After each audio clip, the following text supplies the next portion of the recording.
Hey everyone, Gaijin Goomba here, and yay, sister location's out! Now we can add ballerinas and dolls to the list of crap that horrifies us to our utter core. But hey, at least we know they're not real and can't come to life and kill us. Right? Granted, we in the US have been exposed to the idea of possessed toys and puppets on more than one occasion and never really took it seriously. But the rest of the world? Not the same story. In fact, in my home away from home Japan, the fear of dolls coming to life or cursing a household is still a very, very real thing.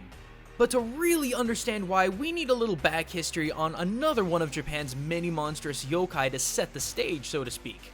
The Tsukumogami. Now for those of you that have never heard that term before, Tsukumogami, meaning kami of tool, refers to a type of yokai that are born from inanimate objects typically found around the house. And there are a lot of these. From clothes to musical instruments, anything and everything that is old, discarded, or simply broken down can and does become a monster. And already I'm sure you're starting to see some parallels, but hold on a second, we're not quite there yet. And interestingly enough, Tsukumogami were actually used as a vehicle of fear used to promote Shingon Buddhism to all levels of society back in 10th century Japan.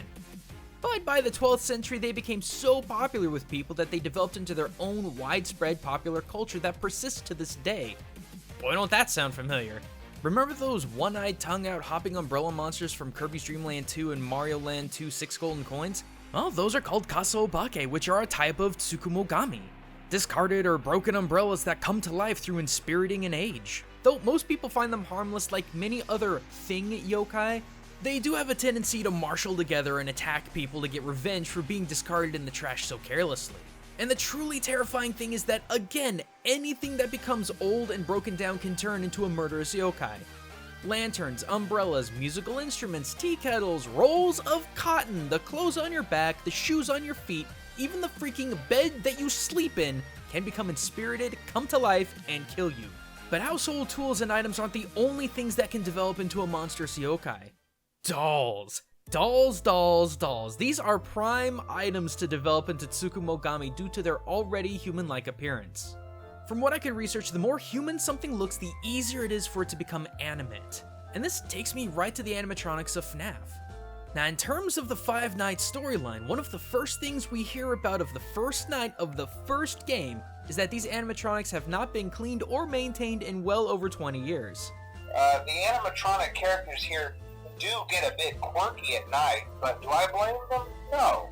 If I were forced to sing those same stupid songs for 20 years and I never got a bath, I'd probably be a bit irritable at night too. Remember, stage 1 of an item becoming a Tsukumogami is deliberate neglect and age. So remember, these characters hold a special place in the hearts of children and we need to show them a little respect, right? Okay. Next, we put together that over time, the souls of murdered children have inspirited the inanimate suits and are now looking for revenge. As previously stated, Tsukumogami are often very vengeful spirits that will attack humans out of revenge for being treated so poorly. I'll give you that it's likely the children inspiriting the suits and attacking people, but they just seem to attack everyone, not just security night staff. Remember the bite of 87? That was just some random kid. Regardless of what's inspiriting them, the possessed animatronics are now surprise attacking any human out of vengeance, just like the Tsukumogami. Lastly, and this is the big one, Tsukumogami, according to my research, are repelled by high amounts of electricity.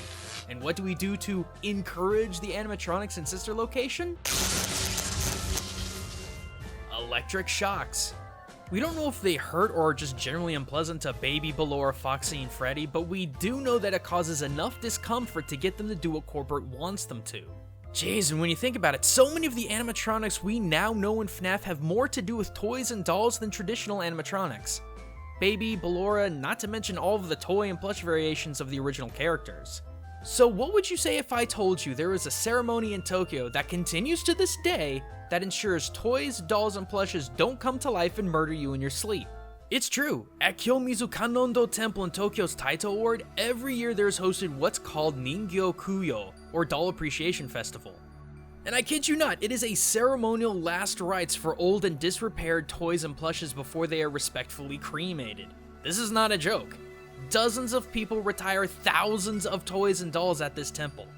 Monks will chant sutras in front of the monument displaying the retired dolls, Then they're placed in a ceremonial hearth where they are prayed over and burned to ash, honorably releasing any soul developing in the doll to prevent it from becoming malicious. So yeah, maybe all we need to stop these mass murdering animatronics is a good exorcism and a mass melting. Regardless, it's been one heck of a ride learning how the idea of inanimate objects coming to life and killing us are not only the stuff of fiction, but also the stuff of modern world culture. But if you want to hear other cultural theories about Five Nights at Freddy's, click here on the left to learn how Freddy and the gang could very easily be influenced by another creature that goes bump in the night. Or click here on the right to hear my take on what makes good horror and why FNAF fits it.